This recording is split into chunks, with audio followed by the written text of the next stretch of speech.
근데 백미와 현미를 영양학적으로 분석을 해보게 되면 백미는 현미의 5%밖에 없어요. 나머지 95%는 다 도전관에서 날아가고 있습니다.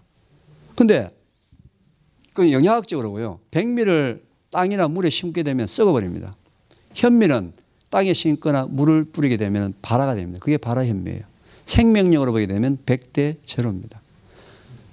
건강에 관심이 있거나 회복하거나 또는 면역 시스템을 회복시키면 무조건 현미를 드셔야 돼요. 선택의 여지가 없습니다. 필수입니다. 맛이 없다?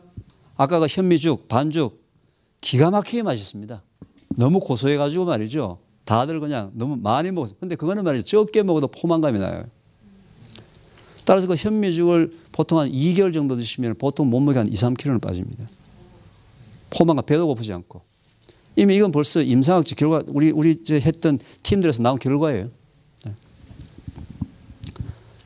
밀가루는 뭘 드신다? 홀 휘트. 네. 그죠? 무조건 통밀 쪽으로 드신다. 선택의 여지가 없다는 거예요. 물론 나 백미 먹고 싶은데 백미 살 먹고 싶은데 나 또 그냥 밀가루밥 먹고 싶은데 드십시오. 드십시오. 근데 내가 건강을 회복하고자 한다. 면역력을 회복하고자 한다. 선택의 여지가 없다는 거죠. 하나님 주신 쪽으로 가야 돼요. 내 입에 맞는 쪽으로 가는 것이 아니라. 근데 맛도 있습니다. 드셔보세요. 맛이 굉장히 고소하고 맛있어요. 전체식.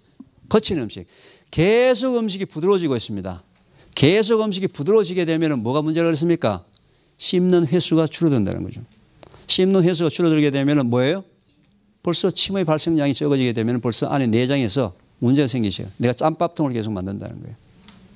따라서 여러분들이 빵집에 가서 빵을 고를 때 내가 거친 빵을 고를 거냐 부드러운 빵을 고를 거냐 뭘 골라야 돼요? 거친 빵을 선택해야 돼요. 그럼 부드러운 빵 너 먹으면 안 되냐? 먹어도 돼요. 그죠? 내가 먹지 말라는 얘기 안 했습니다. 먹어도 됩니까? 안 됩니까? 먹어도 돼요. 근데 그 빵만 줄기차게 많이 매일매일 먹으면 안 된다는 얘기죠. 한두 번 아주 맛있는 커피하고 부드러운 그 쿠키도 빵도 먹을 수 있죠. 왜 그걸 못 먹어요? 드세요. 걱정하지 마시고. 근데 그걸 너무 과다하게 매일 많은 양을 드시는 것은 문제가 있다. 왜? 부드러운 빵 속에 전부 다 팻, 지방입니다. 전부 계란, 휘핑한 거예요. 좀. 계란 가지고 거품 낸 거예요.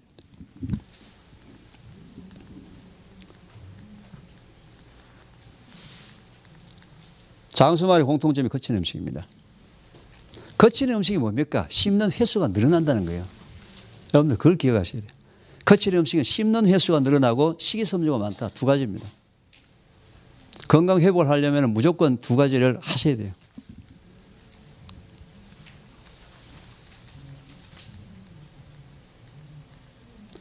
여섯 번째, 균형식입니다. 이 부분이 굉장히 중요한 얘기인데요. 지금 현재 1988년도에서도 미국 US 제너럴 설전이 얘기한 내용입니다. 88년에. 앞으로 인간의 건강 문제는 병원균이나 멜뉴트리션, 영양 결핍 때문에 생기는 문제가 아니고 액세스, 과잉이나 임밸런스, 불균형 때문에 문제가 생길 것이다. 지금 현재 여러분들 중에서 혹시 육신적으로 허약한 부분이 있거나 또는 큰 질병에 있는 분들은 거의 대개 다 임밸런스로 인한 면역 시스템이 깨진 거예요. 근데 사람한테 필요한 영양분이나 필요한 영양소가 몇 가지인지를 실제로는 우리가 과학자들이 현재 밝혀놓은 것만 하더라도 10만 가지가 넘습니다. 근데 10만 가지 다 따져서 카운트를 다 해서 먹기는 불가능합니다. 그래서 제가 크게 몇 가지 캐테고리를 말씀을 드리겠습니다. 1차는 자연농업으로 생산된 1차 농산물입니다. 내추럴 파밍 부분에 대해서는 제가 조금 뒤에 이게 제가 얘기하는 부분이 아니고 또 여기 계신 안기주 집사님이 직접 LA에서 내추럴 파밍 부분에서 직접 기술이나 테크닉이 뭔지를 가르쳐 강의를 많이 하시는 분이기 때문에 이 부분은 나중에 안 집사님을 통해서 더 그 강의를 들으시도록 하고요. 1차 농산물의 자연 농업으로 생산된 1차 농산물이라는 얘기는 뭐냐면 그 속에 포함된 사과 속에 포함된 영양분이 원래 하나님이 만드신 영양분들을 골고루 다 들어있는 겁니다. 상업성을 위해서 당도 위주로만 만든 사과가 아니고요. 여러분이 같은 땅에다가 사과나무와 복숭아나무를 심더라도 사과 속에 들어있는 영양분과 복숭아나무 속에 들어있는 영양분이 틀립니다. 하나님 그렇게 만드셨어요. 그래서 1차는 무조건 자연농으로 생산된 1차 농산물을 골라야 된다. 저 유기농은 꼭 아닙니다. 이 꼴이 아닙니다. 두 번째, 3대 영양소를 꼭 섭취하셔야 되는데 좋은 단백질, 좋은 지방, 좋은 탄수화물이에요. 좋은 단백질에서 제일 첫 번째는 꽃등심 찾아가지 마십시오. 꽃등심 대신에 뭘 드세요? 그냥 등심 드세요. 지방 적은 거, 기름기 적은 거. 전혀 문제 없습니다. 그거 먹는데 어디 뭐 돌멩이 씹습니까? 괜찮아요. 삼겹살 대신에 뭘 드신다고요? 목살, 다리살. 다 저게 뭡니까? 꽃등심 삼겹살이 왜 맛있어요? 기름기 때문에 맛있는 거예요. 기름기 때문에 고소하고요. 기름기 때문에 바삭거리고. 좋은 지방. 우리 한국 사람들이 말이죠. 가장 많이 깨어져 있는 균형이 뭐냐면 오메가6, 오메가3의 불균형입니다.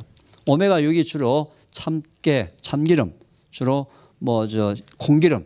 우리가 흔히 먹었던 모든 기름이 거의 대가 오메가6입니다. 카놀라에부터 모든 기름들이다. 오메가6, 오메가3의 균형이 깨져 있습니다.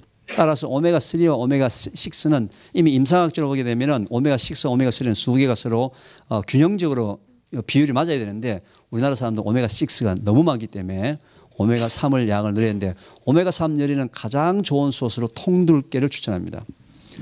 통들깨입니다. 들깨 기름은 말이죠. 시중에 들깨 기름이 많이 판매되지 않는 이유가 들깨 기름은 빨리 상합니다. 소위 옥시데이션. 우리 한국말로 쩐다 그러죠. 쩐 냄새가 난다 그러죠. 그래서 들기름은 말이죠. 우리가 분석을 해보게 되면 들기름 만든 다음에 한 3시간 뒤가 되면 벌써 옥시데이션, 산화가 일어나기 시작해요. 따라서 가급적이면 들기름은 내가 짠 거 아니면은 시중에서 판매되는 들기름은 사서 먹지 않는다. 갈아 먹는 것도 그라인드에 갈아가지고 커피 가는 그라인드에 갈아가지고 먹는 경우도 바로 즉석에서 먹는다. 제일 좋은 방법은 통들게 그냥 생거로 먹는다. 생거로. 정피의 기분에 안 좋겠다 싶으면 좀 볶아서 먹는다. 대신 볶으면은 보관기간이 짧아집니다. 볶게 되면은 보관기간이 짧아진다. 바로 즉석에서 볶아서 먹자. 아니면 생거나 볶은 거나 맛이 차이가 없어요. 감각적으로 만약에 그렇다 그러면 볶아서 바로 드시는 게 좋다. 그건 살짝 볶는 겁니다. 냄새나게 시커멓게 볶는 게 아닙니다. 따라서 이 좋은 지방을 많이 드시라. 좋은 탄수화물 전체식을 드시라.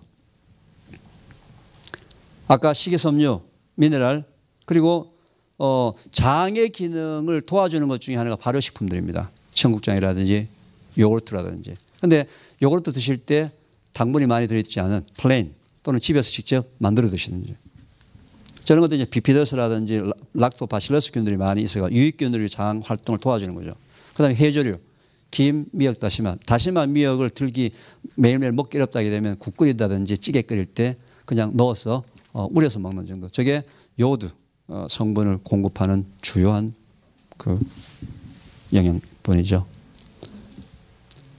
그래서 여러분들이 어디 식당에 가서 누구 음식점에 가서 또는 누구 초대받아 가서 음식을 먹으러 갔는데 나중에 일어날 때 봐서 접시에 반찬이 어느 거는 많이 남았고 어느 게 적게 남았으면 균형식이 아니다 이겁니다. 골고루 다 드시는 습관들을 항상 드셔야 된다.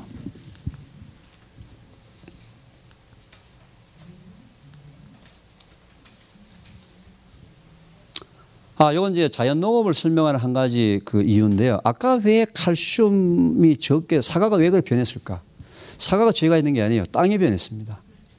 자, 사과 속에 칼슘은 칼슘 시츄라이트라는데 저거는 물에 녹는 수용성 칼슘입니다.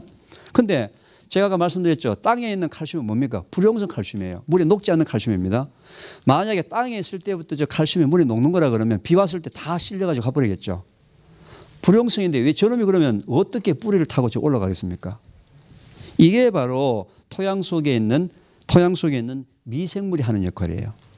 미생물이 하는 역할인데 농약을 뿌리게 되면 저 미생물이 죽어버리게 되니까 불용성을 수용성을 못 바꿔주는 거예요. 그래서 토양을 분석해 보면 땅에는 칼슘이 많이 있는데 그 땅에 자란 작물에는 칼슘이 없는 거예요. 저게 아까 칼슘이 줄어드는 이유가 바로 저래서 그렇다. 농약 뿌린 지가 지금 불과 50년, 60년밖에 되지 않았기 때문인 거예요. 자연농이라는 것은 바로 저 미생물들을 복원시켜 주는 겁니다. 토양의 힘을 다시 살려주는 것을 자연농이다.